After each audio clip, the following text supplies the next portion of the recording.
We're kicking off today with LA Knight, who was on the latest episode of Smackdown and competed in the US Invitational Fatal 4-Way.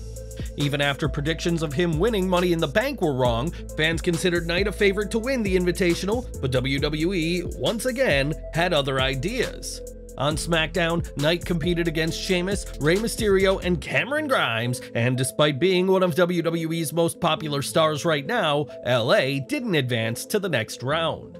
The only silver lining is that he did lose to somebody who has been one of WWE's most popular stars ever, that being Rey Mysterio, who will face LWO ally Santos Escobar next week in the finals. It has been reported that WWE does have big plans for LA Knight, but whatever they are, they don't seem to include him winning a ton of matches, as this is the latest setback for the ex-Max Dupree.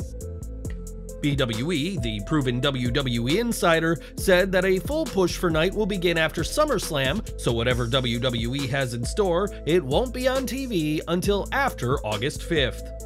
Whatever plans WWE has in place for Knight, we hope they are worth the wait, because as popular as he may be, losing week after week is doing him no favors.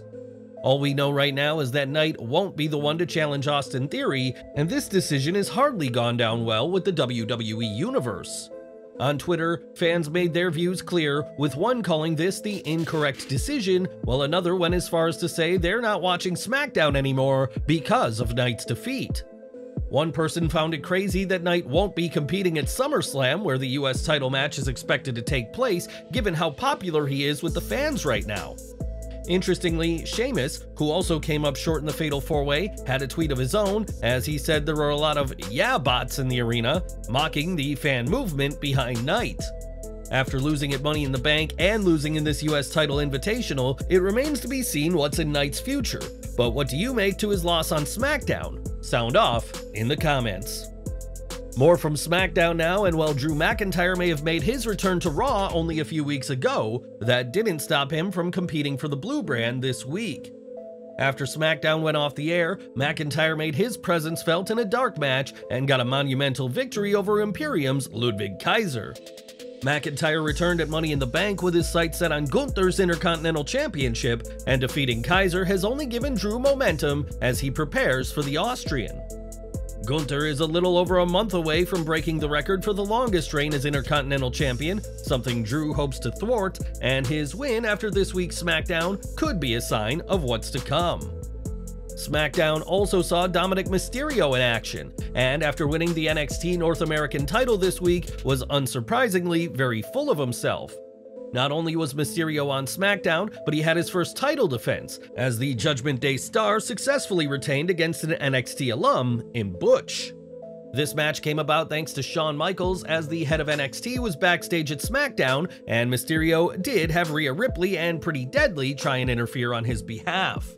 Not only did Dirty Dom retain, but he also made history, becoming the first superstar ever to have the main event match across Raw, SmackDown, and NXT all within the same week, an impressive accolade for the 26-year-old star, who has a long career ahead of him.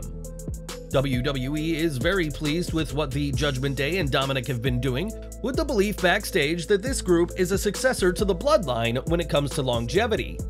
As for how long Dominik's reign will last, time will tell, but it's clear the WWE has big plans for the self-professed hardened criminal, so expect to see more of him on TV. While Dominik defended the NXT North American Championship during SmackDown, he wasn't the only champion of the gold brand to be on the show. In the crowd, fans caught a glimpse of NXT Women's Champion Tiffany Stratton, who will defend her title against Thea Hale at Great American Bash, and NXT Champion Carmelo Hayes also made a cameo appearance. Hayes was accompanied by his ally Trick Williams in a segment with Bobby Lashley, and both Wes Lee and Dragon Lee, who despite their names are not related, were also on the show. The idea of crossover between NXT and the main roster has been a personal project of Nick Khan, who believes crossing over will draw more attention, viewers, and ratings to the gold brand. Given that NXT's main event this week drew over 800,000 viewers with the Mysterio-Lee title match, it's clear that this plan is paying off, so don't be surprised to see more talent on shows they're not typically on. More from SmackDown, as this week's show saw Roman Reigns and Jey Uso lay out the rules of engagement for their SummerSlam match, and the two men could not have been more different.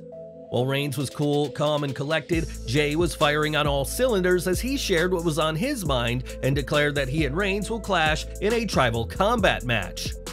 Jay said he has spoken to the elders of the tribe about this match and they have given him the green light, and the previously calm Reigns did not seem pleased with the idea. It's not hard to see why Reigns wasn't thrilled, given that the tribal combat match won't just see the undisputed WWE Universal title on the line, but his status as the tribal chief is up for grabs as well. The match will also be contested under Anything Goes rules, and instead of the traditional contract signing, Reigns and Jay shook hands to seal the deal. When Solo Sikoa attempted to hit Jay with the spike, Reigns intervened, in another turn in the story between the three men. Jey Uso is the only man in the past 3 years to pin Roman Reigns, a fact that both men will be well aware of heading into SummerSlam. And can he do it again in Detroit? That remains to be seen.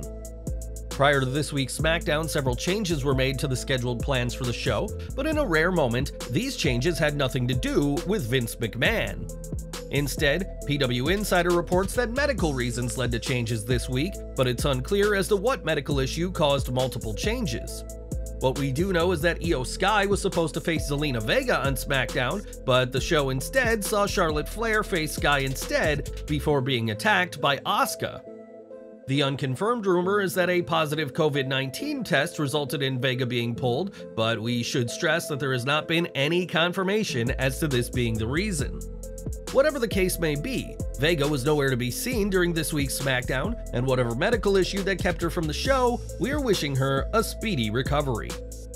Now, Bayley was on commentary during Io Sky's match with Charlotte Flair, but after being spooked by Shotzi, the role model quickly hurried to the back. It was last week that Shotzi shared an intense promo in which she shaved off her hair, and the mind games continued this week. Another video played, this one of Shotzi laughing maniacally. Bayley even left Io Sky alone for her match, which would see Flair get the win, and backstage, Bayley demanded that she and Sky leave the arena immediately. When the role model went to get her suitcase though, she found a picture of herself stabbed to the case with some scissors, a clear warning from Shotzi that worked in worrying Bayley some more. On the plus side of things, Bayley being at SmackDown and walking comfortably means that she was okay after her injury scare at a recent live event and won't have to miss any TV time.